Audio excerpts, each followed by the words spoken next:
అది నచ్చక ఒకరోజు మీలాంటి అందరు ఫ్రెండ్స్లు కెమెరా చూడండి. ఈ డాక్టర్ గాడు నా కింద మూడోడు ఓకే తమ్ముడు. అందరు ఫ్రెండ్స్ లో ఒక కార్ కట్టుకొని వచ్చి ఇంటికాడ మా ఇంట్లో చికెన్ మటన్ నడవదు, అందరు మాల్కర్రీలు ఉంటారు.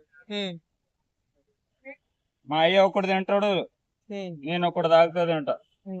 పైకి చూడండి, పైకి చూడండి. మా అమ్మ తినదు, మా అమ్మ అన్ని అలవాట్లు మా ఇంట్లో. అదే అందరు మాల్కర్రీలు ఉన్నారు. అప్పుడులో వీళ్ళందరు ఫ్రెండ్స్ లో ఒకటే క్లాస్మేట్లు. ఒక రోజు దావా చేసుకోవడానికి 10 లక్షల రూపాయలు ఇట్లా బ్యాగ్ లో పెట్టుకుని వచ్చాడు. 10 లక్షల రూపాయలు బ్యాగ్ లో పెట్టుకుని వచ్చినాక అప్పటికి నేను తాగున్నా. నేను తాగి మంచం మీద పండుకున్నా. మంచం మీద పండుకున్నప్పుడు అన్నం తిందాం లేవమని లేపాడు. ఆయనకి నా మీద ప్రేమ బాగానే ఉంది కానీ మధ్యలో పాడైపోయింది. అన్నం తిందాం లేవు అంటే అప్పటికి నాకు నచ్చలే. మరి ఇక్కడి నుంచి అందరు ఇంట్లో నుంచి బయటికి ఖాళీ చేయరు అని చెప్పాను. ఇంట్లో ఒక్కడు నిలబడితే కొడతాను అని చెప్పాడు. అప్పటికి వాడు చేనికి పోయాడు. చేనికి పోయి చింత చెట్టు కింద కూర్చొని అందరు దావా చేసుకున్నారు. పట్టపగలు లేచి చూసేదాకా వాని జేబులో 10 రూపాయలు కూడా లేవు. 10 లక్షలు అవి ఇంట్లో పెట్టిపోరా అల్మరీలో అని చెప్పాను. వాడు నా మాట ఇల్లే. అప్పటికి పొద్దున్న చేసి చూసేదాకా వాని బ్యాగ్ లో రూపాయి కూడా మీ ఇంటికి వచ్చి నా బ్యాగ్ ఏదో అన్నాయి అన్నాడు. అప్పటికి పీకడానికి పోతే అప్పటికి నేను పైసలు ఉన్నా లేకున్నా ఊర్లో అందరు ఉద్ధరిస్తారు. ఏ వైన్స్ 2 వైన్స్లు ఉంటాయి. ముందు వైన్స్ నాదే.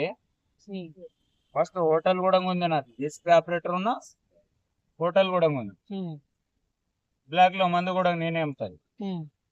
కానీ బ్లాక్ అమ్మాను నేను, హోల్సేల్ రేట్. అప్పటికి ఎన్ని తీసుకోబోతావు, సొమ్ములు ఎందుకు లేవు అని అడుగుతారండి.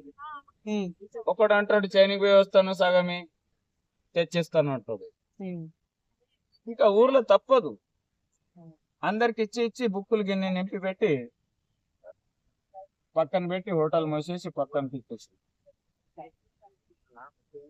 అప్పుడులో వెనికి ఈ డాక్టర్ గాడు వాడు తాగాడు. అప్పుడులో ఒక లాలే అమ్మడు తిరిగాడు. నేనే ఉన్నా 3DX జేసీపీనే ఉంది అది హైదరాబాద్ లో. దాని ఫైరింగ్ సార్లు అని చెప్పాడు. మీకు పెళ్ళైనా? కాలే. పెళ్లి కాలే? పెళ్లి చేసుకోలేదు ఎందుకు? ఇద్దరు, ఒకటి సవిత అని ఒకటి సుజాత అని. ఎవరు వాళ్ళు? సుజాత అంటే శివాజీ మహారాజ్ లాగా మరాఠా.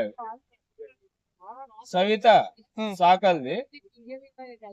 అంటే మీకు పెళ్లి కాలేదు కదా? వాళ్ళు ఎవరు? మీ అంటే మీ ప్రేమించారా? వాళ్ళని ప్రేమించారా మీరు? చేసుకోలే అంతే. అప్పుడులో మాకు డిఫరెంట్ వచ్చేది. అంటే మీరు లవ్ చేశారా వాళ్ళిద్దరిని? ఒకసారి చెప్పండి, ఆ లవ్ స్టోరీ చెప్పండి. సవితకు చేసుకుంటా అన్నా. సుజాత అన్నది అంటే సవిత అనే ఆమె మీకు ఎక్కడ కలిసింది? మీరు ఎట్లా ఆమెకు ఎట్లా పరిచయం? నర్సు. నర్స్ అంటే డాక్టర్, బీదర్ కర్ణాటక దా. అది మా అన్నయ్య భార్య చెల్లెలు, మరదలు. మా అన్నయ్య మరదలు. సుజాత అంటే ఒకటే ఊరు మాది, ఇదే ఊరు మాది. సొమ్ములు ఉన్నాయి, చదువుకోలేదంతే. భూమి ఉందంతే. వాళ్ళ అయ్య పేరు తులసిరామ్ అని. లేడు, చాలా మంచోడు, భక్తుడు. ఎట్లా ఎందుకు ఎందుకు చేసుకోలేదు మీరు? వాళ్ళు ఎందుకు చేసుకోలేకపోయారు? సుజాత అడిగింది, మాకు సుధరించారు, మేము ఎక్కడైనా పారిపోదామని అడిగింది. 30,000 రూపాయలు 2 తులాల బంగారాన్ని కూడా తెచ్చిచ్చింది. నేను వద్దాను. అప్పుడు నేను ఆపరేటర్. ఎందుకు మీకు అంత భయం? ఎందుకు? ఒక అమ్మాయి వచ్చి అడిగినప్పుడు మీరు వెళ్ళొచ్చు కదా. ఏమే భయం ఎందుకు? అంత భయం ఎందుకు? భయం కాదు, వాళ్ళ అయ్యప్ప పొరుగు పోతుంది వద్దు అనుకొని, వద్దు మాకు ఇది అనుకొని ఉమ్. వదిలేసి